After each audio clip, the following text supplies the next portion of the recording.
Good morning students. पिछली classes में हमने पढ़ा था इंडक्टिव इफेक्ट। आज हमारा टॉपिक है हाइपर कॉन्जुगेशन। तो हाइपर कॉन्जुगेशन क्या है? वैसे आप समझिए किसी भी चीज़ को, हाइपर कॉन्जुगेशन, कॉन्जुगेशन जो वर्ड है इसका मीनिंग होता है संयोगमन या डिलोकलाइजेशन। सिग्मा बॉन्ड का पाई बॉन्ड के साथ, अल्टरनेट सिग्मा और पाई बॉन्ड के साथ आपका कॉन्जुगेशन चलता है। अब हाइपर कॉन्जुगेशन की डेफिनेशन क्या है? सिंपल जो डेफिनेशन है कि इसमें अल्फ़ा CH बॉन्ड के इलेक्ट्रॉन का डिलोकलाइजेशन किसके साथ होता है? या तो पाई बॉन्ड के साथ होगा, या वैकेंट p ऑर्बिटल के साथ होगा, या आपका फ्री रेडिकल के साथ होता है। तो आप सिंपल डेफिनेशन क्या लिखोगे? In hyperconjugation the delocalization of alpha CH bond electron with, अब मैं सबसे पहला एग्जांपल क्या करा रहा हूँ आपको, वैकेंट p ऑर्बिटल। तो विद वैकेंट p ऑर्बिटल। अब वैकेंट p ऑर्बिटल क्या है? Alpha delocalisation of alpha CH bonding electron, alpha CH bond electrons with vacant p orbital, with vacant p orbital. इस बात को समझिए, डेफिनेशंस तो और आती रहेंगी, समझ जाएंगी, कंपटीशन पे आपको ध्यान देना है। Delocalisation of alpha CH bond electron with vacant p orbital. हम तीन टाइप का डिलोकलाइजेशन पढ़ेंगे हाइपर कॉन्जुगेशन में। तो फर्स्ट है ये। अब सबसे पहले इसका एक एग्जाम्पल है, ये आप जानते होंगे, इसको इथाइल कार्बोकैटायन बोलते हैं। यदि कार्बन के ऊपर पॉजिटिव चार्ज है तो वो क्या कहलाएगा? कैटायन। और कार्बन पे तो कार्बोकैटायन। कितने कार्बन है? 1 और 2, तो इसका नाम क्या होगा? Ethyl carbocation. ध्यान से समझिए, आराम से, कोई वर्डन नहीं है। अब इथाइल कार्बोकैटायन को आप जब देखोगे तो ये कार्बन है, इस पर तो डायरेक्टली पॉजिटिव चार्ज है। अब आपको क्या देखने? इसके एडजेसेंट कार्बन। एडजेसेंट कार्बन क्या देखना है? Adjacent carbon. एडजेसेंट कार्बन को क्या कहते हो आप? Alpha carbon. एडजेसेंट कार्बन को क्या कहते हो? अल्फ़ा, निकलो जल्दी निकलो। एडजेसेंट कार्बन को आप क्या कह रहे हो? Alpha carbon.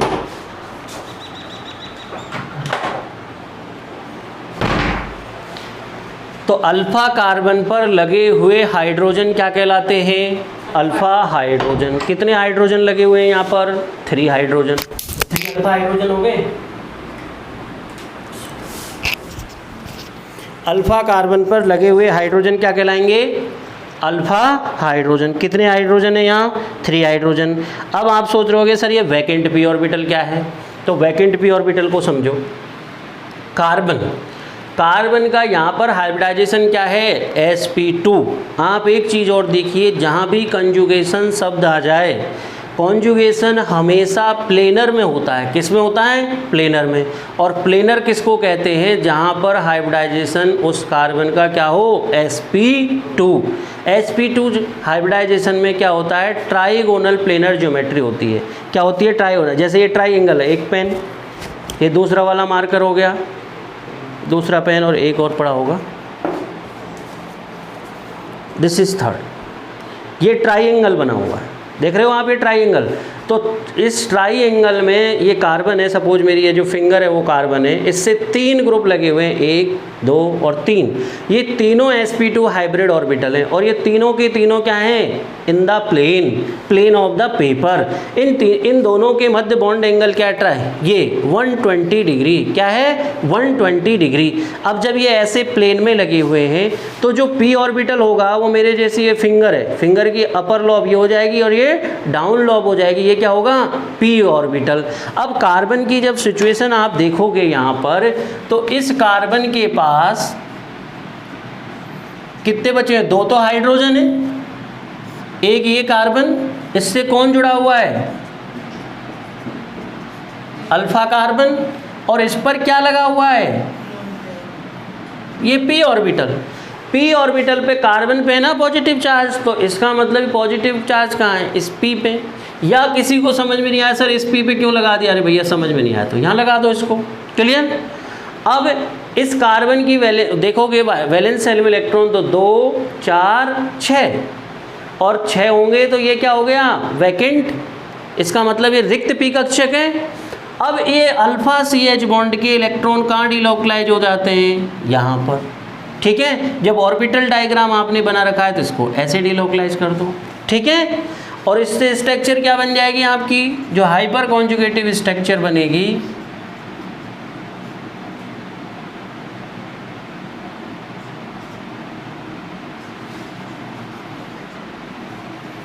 ये बन गया आपका, क्या फॉर्म हो गया, C और C के बीच डबल बॉन्ड। कोई कहे नहीं सर मैं तो इसको ऐसे लिखना चाह रहा हूँ, यहाँ मुझे तो चारों स्ट्रक्चर बना के दिखाओ, तो आप ऐसे भी देख सकते हो। ये CH2 positive.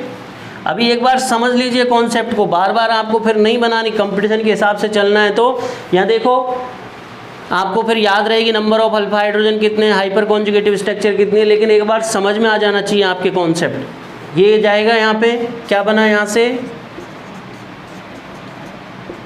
H+ double bond CH2। दूसरी स्ट्रक्चर में आप इसको दिखा दो तो यहाँ पर क्या आ जाएगा, H+ और तीसरी स्ट्रक्चर में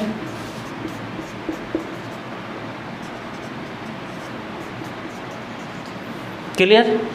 तो आपने क्या देखा, कार्बोकैटायन में क्या देख रहे हो, हाइपर कॉन्जुगेशन। हाइपर वर्ड क्यों दिया, क्योंकि अल्फा CH बॉन्ड क्या हो रहा है, यहाँ ब्रेक हो रहा है, इसलिए इसको नाम क्या देते हैं, हाइपर कॉन्जुगेशन। क्लियर, आ गई बात समझ में।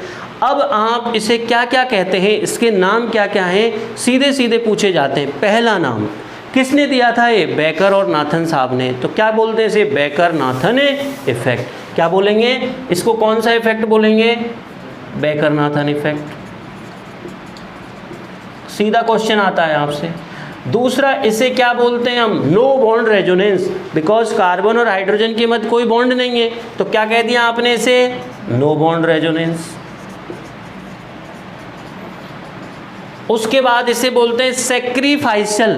क्या बोलते हैं, सेक्रीफाइसल। क्यों सेक्रीफाइसल वर्ड भी इसलिए आता है बिकॉज यहाँ ये सेक्रीफाइस कर रहा है, C और H के बीच का जो बॉन्ड टूट रहा है और यहाँ पर कोई बॉन्ड नहीं है, तो इसे सेक्रीफाइसल भी कहते हैं हम। सेक्रीफाइसल कॉन्जुगेशन नाम भी दिया गया है इसको।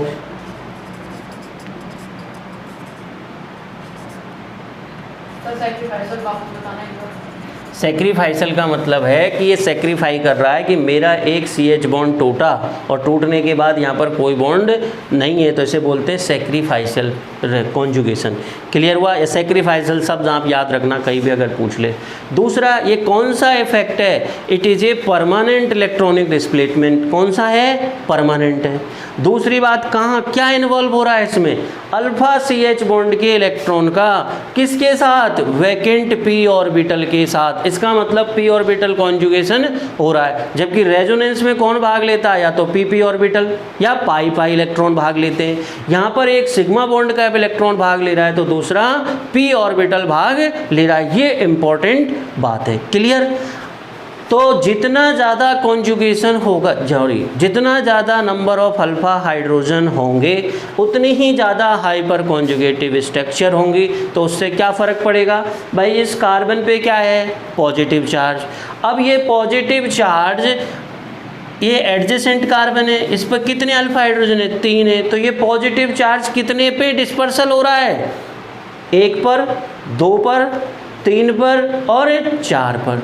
और जितना ज़्यादा पॉजिटिव चार्ज डिस्पर्स होगा, इसका सिंपल यूँ समझो, एक तो ओनली पॉजिटिव चार्ज मेरे पास ही हो, इलेक्ट्रॉन डेफिशिएंसी की, इलेक्ट्रॉन की कमी क्या हो, ओनली 1% के पास, और एक इलेक्ट्रॉन डेफिशिएंसी जो मेरे सामने 4 स्टूडेंट्स बैठे हुए हैं, जो वो पॉजिटिव चार्ज जो मेरे अकेले के ऊपर था वो चारों के ऊपर वितरित कर दिया जाए, तो उन पे ज़्यादा फर्क ही नहीं आएगा, उन पे ज़्यादा फर्क नहीं आएगा, यानी स्टेबिलिटी उसकी बढ़ती जाएगी। जितना ज़्यादा कॉन्जुगेशन होगा, कॉन्जुगेशन की वजह से क्या होगा, positive charge disperse on different atom, number of atoms, और नंबर ऑफ एटम्स पे जब डिस्पर्स हो जाएगा तो उसकी स्टेबिलिटी इतनी कम नहीं होगी। जबकि यहाँ पर ये कार्बोकैटायन एक इंटरमीडिएट है, और इंटरमीडिएट क्या होते हैं, intermediates are form during the reaction. ध्यान देना ये बात, ये कार्बोकैटायन क्या है, एक इंटरमीडिएट का टाइप है जब इंटरमीडिएट पढ़ाएंगे।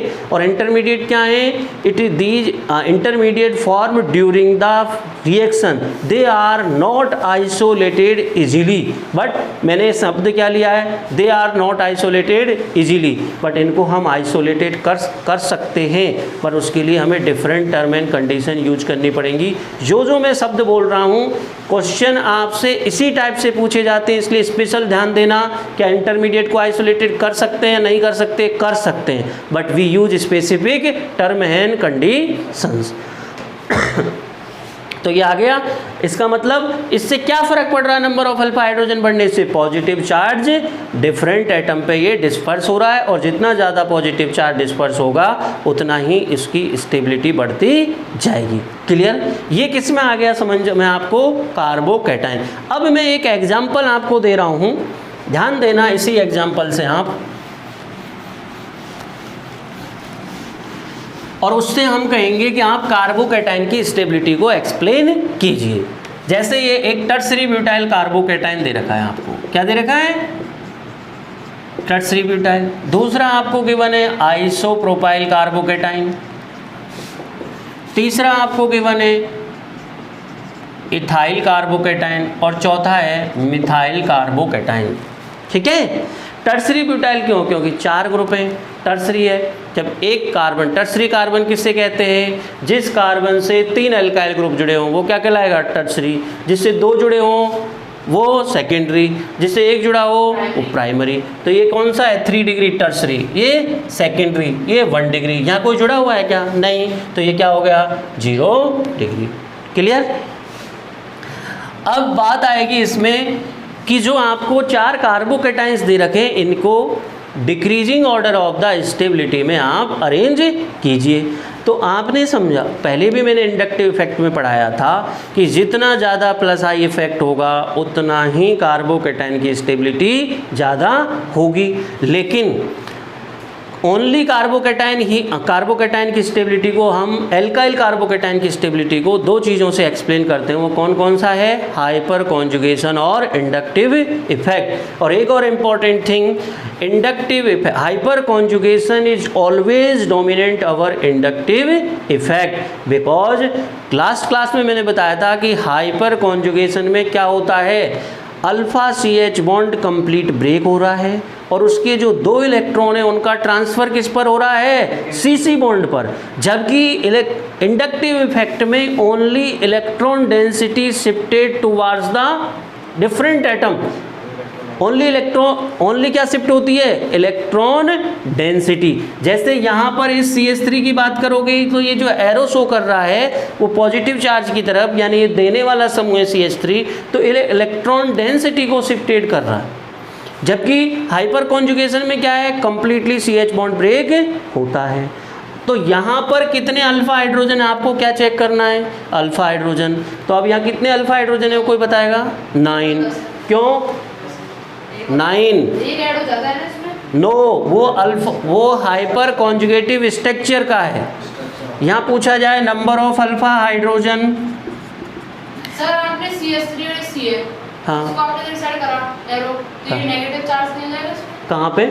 फर्स्ट वाले में। नेगेटिव चार्ज कब आएगा? ये ओनली शो कर रहा है आपको पार्शियल। नेगेटिव और पॉजिटिव तब आता है जब ये एटम डिफरेंट होते।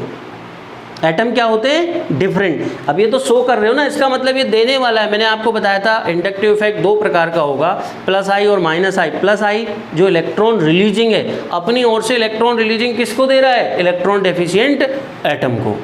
ठीक है? तो प्लस आई इफेक्ट तो यहाँ मैं कंप्लीट आंसर भी लिखा दूंगा कि क्या होगा इसका, लेकिन अभी आप हाइपर कॉन्जुगेशन का कॉन्सेप्ट समझो।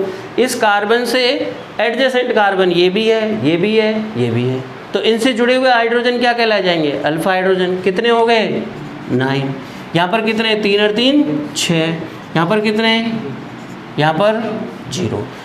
तो नंबर ऑफ अल्फा हाइड्रोजन जितना ज़्यादा होगा उतनी number of hyper conjugative structure ज़्यादा होगी, तो कॉन्जुगेशन ज़्यादा होगा तो पॉजिटिव चार्ज का डिस्पर्सन 9-10 एटम पे हो जाएगा, तो उसकी स्टेबिलिटी बढ़ जाएगी। ये तो किस कॉन्सेप्ट से? हाइपर कॉन्जुगेशन से। अब अगर क्वेश्चन पूछ लिया जाता है कोई सब्जेक्टिव में आपसे कि जो गिवन कार्बोकैटायन है 4 कार्बोकैटायन, इनकी इनको ऑर्डर में व्यवस्थित करिए स्टेबिलिटी के में, और दूसरा इसे एक्सप्लेन कीजिए। क्या करना है? एक्सप्लेन। और यही क्वेश्चन 3 नंबर का आपसे पूछा जाता तो आपको आंसर क्या देना था? क्वेश्चन ये आ जाता है as it is, give the decreasing order of the following carbocations and explain its stability. तो वहाँ पर आप पहला 1 नंबर तो होता है आपका ऑर्डर का। किसका? ऑर्डर। तो ऑर्डर तो क्या होगा? ये। फिर ऑर्गेनिक केमिस्ट्री में कोई थ्योरी की रामायण नहीं भरनी, आपको कुछ नहीं लिखना। आपको क्या लिखना था? The stability of carbocation explain by 2 effect, hyper conjugation and inductive effect. Hyper conjugation ये लाइन लिख दी, उसके बाद हाइपर कॉन्जुगेशन या नंबर ऑफ अल्फा हाइड्रोजन 9 6 3 0। तो number of hyper conjugative structure, number of hyper conjugative structures कितनी हो गई? Number of alpha hydrogen plus 1, तो यहाँ कितनी आ जाएंगी? 10। यहाँ कितनी आ जाएंगी? 7। यहाँ 4। ठीक है। उसके बाद ये तो किसके आधार पे कह दिया आपने? Hyper conjugation. फिर एक लाइन क्या लिखोगे? Number of hyper conjugative structure increase होंगी, स्टेबिलिटी ऑफ कार्बोकैटाइन इंक्रीजेज। बस ये इतना आपको लिखना है। अब साथ में ही दोबारा से कोई स्ट्रक्चर ड्रॉ नहीं करनी आपको। फिर क्या लिखना था कि टर्शरी ब्यूटाइल कार्बोकैटाइन में कितने ग्रुप का प्लस आई इफेक्ट है? 3 का। तो यहाँ आप लिखोगे plus I effect of 3 methyl group. कोई लैंग्वेज की नीड नहीं है, बल्कि एग्जामिनर को ध्यान रहेगा, सीधा टिक करो plus I effect of 3 methyl group. यहाँ क्या कह दोगे? Plus I effect of 2 methyl group का।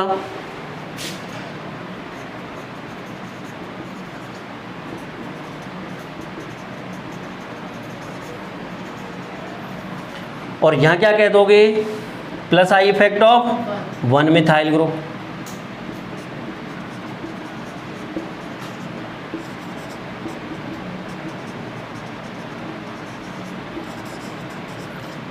क्लियर? यहाँ पर कोई भी प्लस आई इफेक्ट नहीं है। आ गई बात समझ में? क्लियर? ये किस में पढ़ा आपने? एलिफेटिक कार्बोकैटाइंस में। आ गया समझ में? क्लियर है मुझे लगता है। अब आप देखो, इसके बाद में एक आपको एग्जाम्पल दे रहा हूँ, आप समझिए, और उन दोनों में which one is more stable.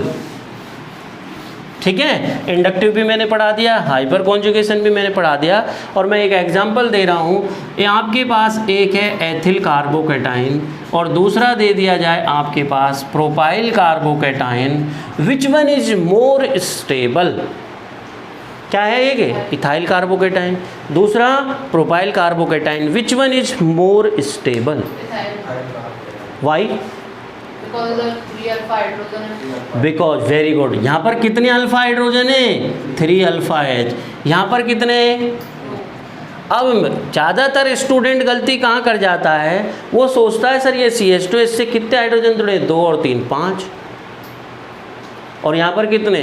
3 ही। तो वो सोचेगा प्रोपाइल कार्बोकैटाइन ज़्यादा स्टेबल है और ये बड़ा ग्रुप है, जबकि ऐसा नहीं है। आपका पहला काम है, अगर आप अल्फ़ा कार्बन आइडेंटिफाई कर लोगे तो आपकी इस प्रॉब्लम ख़त्म, आपकी प्रॉब्लम सॉल्व हो जाएगी। आप अल्फ़ा कार्बन क्या होता है? इस पॉजिटिव कार्बन से डायरेक्टली अटैच कार्बन क्या कहलाता है? Alpha carbon. क्लियर? आ गई बात समझ में? और उस अल्फ़ा कार्बन से जुड़े हुए हाइड्रोजन अल्फ़ा, तो यहाँ कितने? 2, यहाँ कितने? 3। नंबर ऑफ अल्फ़ा हाइड्रोजन ज़्यादा होंगे तो उसकी स्टेबिलिटी ज़्यादा होगी। अब कोई कहे सर प्लस आई इफेक्ट तो इथाइल ग्रुप का ज़्यादा है, बिल्कुल ठीक है, प्लस आई इफेक्ट ज़्यादा है, बट डोमिनेंट कौन है? Hyper conjugation. क्लियर? अब मैं आपको एक दूसरा एग्जाम्पल और कराता हूँ। एक एग्जाम्पल, अब आप एरोमेटिक कार्बोकैटाइन का देखिए। एरोमेटिक में आपको जैसे गिवन है, अभी रेजोनेंस को भूल जाना थोड़ी देर के लिए, ये बेंजाइल कार्बोकैटाइन है। क्या है? Benzyl carbocation. अब इस बेंजाइल कार्बोकैटाइन में मैंने क्या किया, इसके एक ऑर्थो पोजीशन पे CH3 लगा दिया। इसी प्रकार से मैंने कहाँ लगा दिया? मेटा पोजीशन पे लगा दिया, और इसी टाइप से मैंने कहाँ लगा दिया? पैरा पोजीशन पे। अब आप में से कोई बताएगा कि इसका ऑर्डर क्या होगा स्टेबिलिटी का। भाई स्टेबिलिटी का ऑर्डर क्या है? आप कह रहे थे सर क्वेश्चन सॉल्व नहीं कराते, अब क्वेश्चन स्टार्ट हो गए।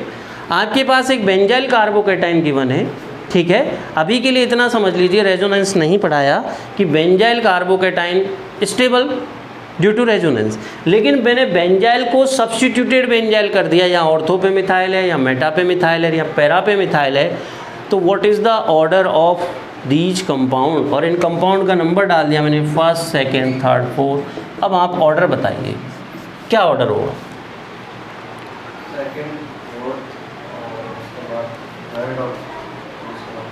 Second, four, third and first. This is the correct answer. अब एक्सप्लेनेशन समझिए। आपने एक ने आंसर दे दिया, बाकी ने नहीं दिया, क्यों? रीजन कहाँ गलती आप कर रहे हो? मैंने लास्ट क्लास में आपको बताया था टॉल्यूइन की, टॉल्यूइन में हाइपर कॉन्जुगेशन आपको एक्सप्लेन किया था ना। अब यहाँ पर आप देखो, सबसे पहले इसको लीजिए, ये तो सिंपल है, यहाँ तो कोई ग्रुप ही नहीं लगा हुआ। इसको देखिए आप। इसके केस में आप जब देखोगे,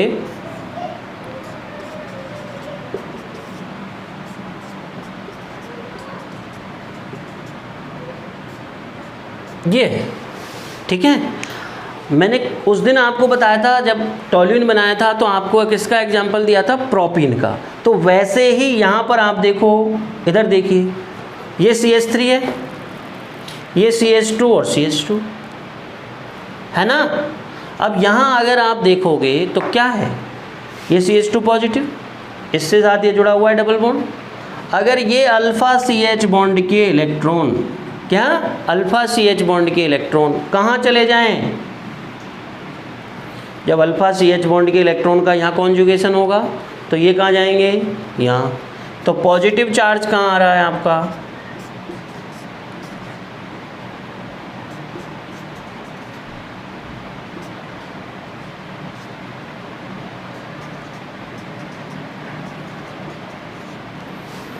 आ गया, और पॉजिटिव आपने यहाँ लगा दिया। अब क्या करो, इसका मतलब ये जो ऑर्थो पोजीशन पे हाइड्रोजन लगा हुआ है, ऑर्थो पे। दूसरी बात यहाँ ये ध्यान दो कि हाइपर कॉन्जुगेशन जो वर्क करता है वो केवल किस पे वर्क करता है? ऑर्थो और पैरा पोजीशन पे वर्क करेगा। किस पे? ऑर्थो और पैरा पोजीशन पे, नेवर वर्क मेटा पोजीशन। तो यहाँ पर हाइपर कॉन्जुगेशन ने कहाँ वर्क किया?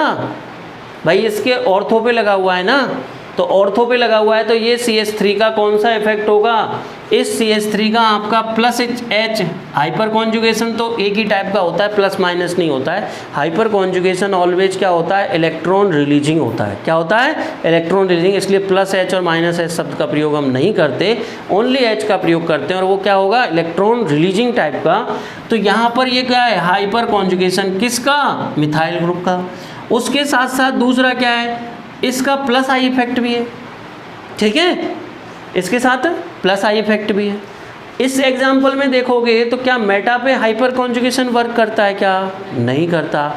लास्ट क्लास में आपको बताया था मैंने, जब टॉल्यूइन का एग्जाम्पल लिया, कि hyper conjugation work only ortho and para position, never work at Meta position. तो इसका क्या कंसीडर करोगे? ओनली प्लस आई। इसका क्या कंसीडर होगा? पैरा पे ना, तो H तो कंसीडर करोगे ही, साथ में क्या कंसीडर करोगे? प्लस आई। अब बात आएगी कि सर आपने ये भी रूल कहा था कि हाइपर कॉन्जुगेशन में, हाइपर कॉन्जुगेशन जितना ऑर्थो पे प्रभाव डालता है उतना ही किस पे डालेगा? पैरा। मैंने एक स्टेटमेंट बोला था, hyper conjugation work at ortho and para position with equal intensity. इसका मतलब इस मिथाइल ग्रुप का प्रभाव जो इस वाले का है वो ही किसका है? इसका है। किसके through? Hyper conjugation. That means hyper conjugation से आप पैरा मिथाइल बेंजाइल कार्बोकेटाइन और ऑर्थो मिथाइल बेंजाइल कार्बोकेटाइन की स्टेबिलिटी को आइडेंटिफाई नहीं कर सकते, यानी सेपरेट नहीं कर सकते। तो फिर उस कंडीशन में हम क्या यूज करेंगे? Plus I effect. Plus I effect कैसे वर्क करता है? इंडक्टिव इफेक्ट वर्क किसके थ्रू करेगा? जैसे जैसे आपने पढ़ा था इंटेंसिटी ऑफ इंडक्टिव, पहली बात तो इंडक्टिव इफेक्ट में क्या थी? रिवाइज करा रहा हूँ दोबारा। Inductive effect work at ortho, Meta and para position, तीनों पोजीशन पे वर्क करता है। दूसरा क्या था इंडक्टिव इफेक्ट का था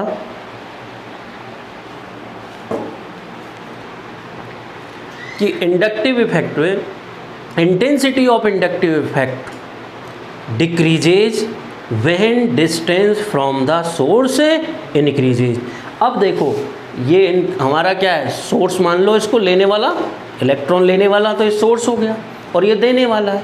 इन दोनों के मध्य ऑर्थो पोजीशन पे है, यहाँ मेटा पे यहाँ पैरा पे, तो धीरे धीरे ये डिस्टेंस क्या कर रही है, इंक्रीज। इसका मतलब प्लस आई इफेक्ट सबसे ज़्यादा कहाँ हुआ, ऑर्थो पे।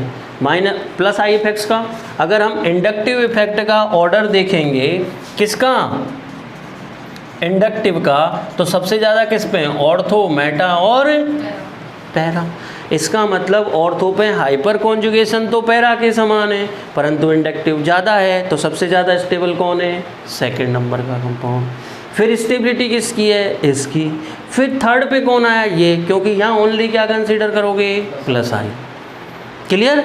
तो सेकंड, फोर्थ, थर्ड और देन ये तो आपका स्टैंडर्ड है। क्लियर, आगे समझ में बात, कहीं कोई डाउट। किससे की आपने एक्सप्लेन, आप कह रहे थे ना एग्जाम्पल सर, एग्जाम्पल इसी टाइप के आएंगे आपको। किससे एक्सप्लेन किया आपने स्टेबिलिटी को, हाइपर कॉन्जुगेशन और इंडक्टिव। अभी मैंने एग्जाम्पल जो लिया उसमें दोनों वर्क कर रहे हैं। अब जब मैं रेजोनेंस करा दूंगा तो वो एग्जाम्पल दूंगा कार्बोकैटायन की स्टेबिलिटी का, जहाँ रेजोनेंस भी वर्क करेगा, जहाँ इंडक्टिव भी वर्क करेगा और हाइपर कॉन्जुगेशन भी वर्क करेगा। रेजोनेंस प्लस आर और माइनस आर दोनों होता है, तो वो दोनों के ही एग्जाम्पल कंसिडर करेंगे। ये क्लियर हो गया, इसमें किसी को कोई समस्या कहीं भी, ठीक है। अब आपने जैसे कार्बोकैटायन में क्या पढ़ा, हाइपर कॉन्जुगेशन, वैसे ही सिमिलर है फ्री रेडिकल का। किसका, फ्री रेडिकल का। तो कम टाइम लगेगा, मैं फटाफट समझा देता हूँ उसको, बंद कर देना इसको।